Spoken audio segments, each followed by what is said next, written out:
Okay, I guess we're gonna be making another video despite the fact that it's been nearly 24 hours and my uploading schedule isn't necessarily daily, but rather yearly. But here I'm back, and this time it's gonna be a video that, in my opinion, that's actually helpful. It might be boring, but it'll be helpful. That's what I can assure you. Now, as a uni student, probably if you're entering uni like brand new, I guess, as a fresher, obviously you're always thinking to yourself, oh, what should I cook? Oh, what should I eat out? So on and so forth. Oh, is cooking more expensive? Oh, is eating out more expensive? So on and so forth. You keep on asking them, is it in the short run, long run? And I think I found the right answer for your question. Now, this entire meal that I'm going to be making, I think you might think, oh, I'm pointing out the obvious. But the thing is, I don't see anyone making this meal, which is why, in my opinion, I believe it's probably one of the best things I've discovered whilst in the UK as of now. So now this meal is going to be very easy to make and doesn't really require much, to be honest. So the ingredients here, I'm just going to show them. Okay, so first things first, we have the egg, which is like the most key component of the thing. I prefer to use these types of eggs because, in my opinion, they're large and they're much more affordable. I believe you could get them for like £1, exactly £1 or £1.20, depending on which supermarket you buy them from. So imagine, so you get 6 packs of eggs for like £1.20. So that means it's practically enough for 6 days, okay? And I have the salt, which I don't know how much it costs, to be honest. So, but let's say it's gonna last the entire semester, if not the entire year, if not the entirety of uni. And I actually forgot to wait. Okay, so, and I also forgot, you also have black pepper. And in my opinion, the key component that makes this meal stand out from every other meal has to be this Nando's peri peri salt. This thing hits so hard, I can't even describe it. It changes the taste to the point where it feels like a totally different meal. Now I'm gonna start with a tutorial on how to make this meal. I think you guys, it's an egg sandwich, by the way, in case, yeah. But you probably are thinking, oh, it's easy to cook. So yeah, it is easy to cook, and it's affordable, and it tastes good. It's like it's the best of every single world possible. So I guess I'm gonna teach you guys how to cook it. So let's begin. Okay, so basically it starts, we start the meal with pouring some olive oil. Make sure you don't pour too much because if you do, it's gonna be a bit hard to wash. So make sure it's just enough. Wait, hold on, I'll just show you guys how it looks like at the moment. Basically like this much. So this would practically be enough. And wait, hold on, so that's the camera. Okay, and then after that, you're gonna have to put down the, actually I forgot to turn on the stove, wait. Okay, I decided to adjust the angle of the camera because I want you guys to know what's going on inside the pan. So you turn on the stove, you make sure it warms up for a bit, and then, like currently, this is how my stove works. So basically, you pick numbers and stuff, and yeah, wait, hold on, I'm just gonna adjust it. Okay, so basically make sure you turn on your stove, make sure everything's working, and then obviously you have to get the eggs and okay. And basically make sure that the yolk pops because obviously when you have it as a sandwich, you don't want to spill everything. So you're gonna have to make sure the yolk pops. If the yolk doesn't pop, then it's probably gonna pop as you're eating it. So I'd recommend you guys make sure that the yolk pops as you're cooking it.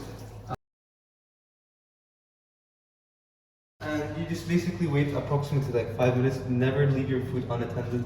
It's the worst thing you could possibly do. It's just a reminder from the university to you, no matter in which university you are, in which country, never leave your food unattended. Even if it's not university lights, even if you're at home, never leave the stove unattended. Oh yeah, sooner or later, as it's warming up, make sure you grab the peri peri salt. This is a key ingredient. This is like a genuinely key ingredient. And just start to sprinkle it all around the, okay, perhaps I put it too much. Just try to sprinkle it all over the egg and also when I took. I'm sorry, but like a roommate or flatmate in that matter entered the kitchen and yeah, so after you sprinkle a bit of peri salt, just wait for it to warm up. As long like bits of whiteness start to show up, then you start to put in the regular salt. Now, yeah, it might not matter when you put the salt. No, this is just me that as I'm editing, just saying that it doesn't really matter, no matter what order you put it in. It's just the quantity that matters. You could put it at the start and in the middle. Just don't put too much. That's the important part. Or the herbs and so on and so forth. However, I just like to add them in the specific order because every time I do put it in the specific order, it just tastes good. So you can see here some whiteness is showing up, but let's just wait for more before we start putting in the salt. So yeah. Okay, so now I believe we shall add the salt. Don't add too much because then you're just gonna get dehydrated as you're eating it. So just don't add too much. That's all I'm gonna say. And then as for the black pepper, I don't like to add too much because what I want to say, the black pepper, well, at least the one that I bought, isn't necessarily the best. So I don't necessarily like to add much. Maybe like after I finish cooking it, I tend to add it. So yeah. Also, actually, a key ingredient as well. Obviously, everything here is a key ingredient in my opinion. Buy from this, buy Danish. Danish toast bread because I swear to God, the only issue is I've had so far is trying to find the right bread company because like I tried like this bread, it wasn't toast bread, it was a different type of bread, right? And it didn't taste the best, and it would just like collapse every time I think of eating it. I wouldn't even eat it, and it would collapse. So just I'd recommend using this Danish bread company. Honestly, they make top quality bread at only £1. Like everything here is practically £1 besides the Perry salt, which I believe is like £2 or £3.20. Depends. I'm unsure to be honest. So yeah, I guess now that heat a bit because obviously it's starting to pop and everything. Now we just want to make sure that everything's solidifying so you can actually eat it. Now this part isn't too solidified, neither is that part, so we're gonna have to wait a bit longer in that matter, so yeah. Okay, now that it has solidified, I believe, let me just double check. Now, yeah, okay. Now just make sure everything has solidified and everything's like actually ready to be, okay, wait. Okay, now right after that, now keep in mind with me, I don't have any plates, so I tend to use the other things as plates. So, yeah.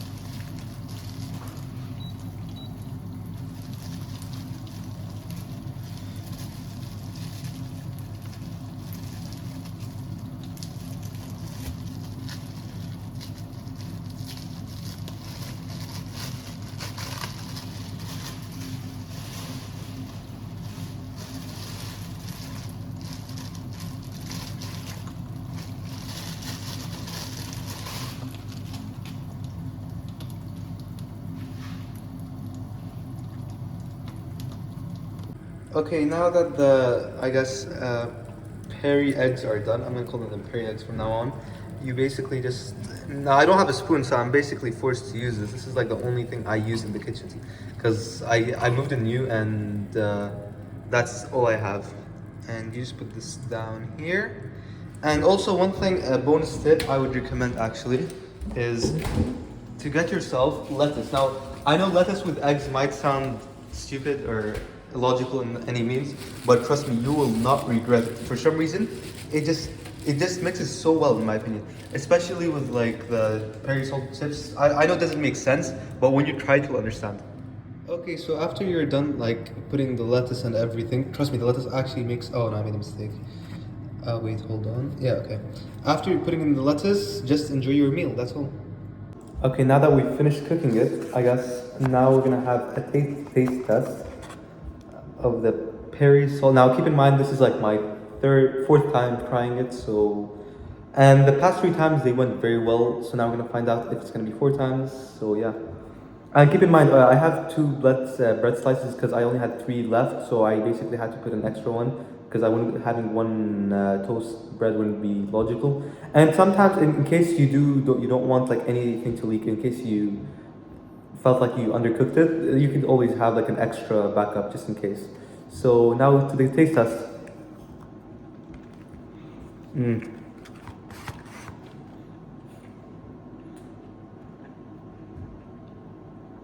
Exquisite. However, the lettuce doesn't feel right compared to like the previous times for some reason. Wait, we'll have more. We'll just double check.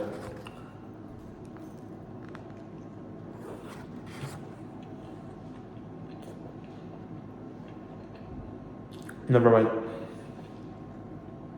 Tastes so good. Now the issue is now the reason why last time I said the lettuce felt off is because I ate the lettuce separately to the egg and to the eggs. I chewed them in different spots.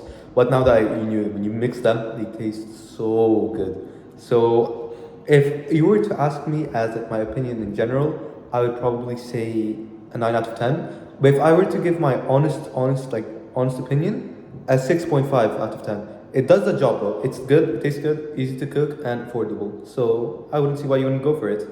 So I'll see you guys around.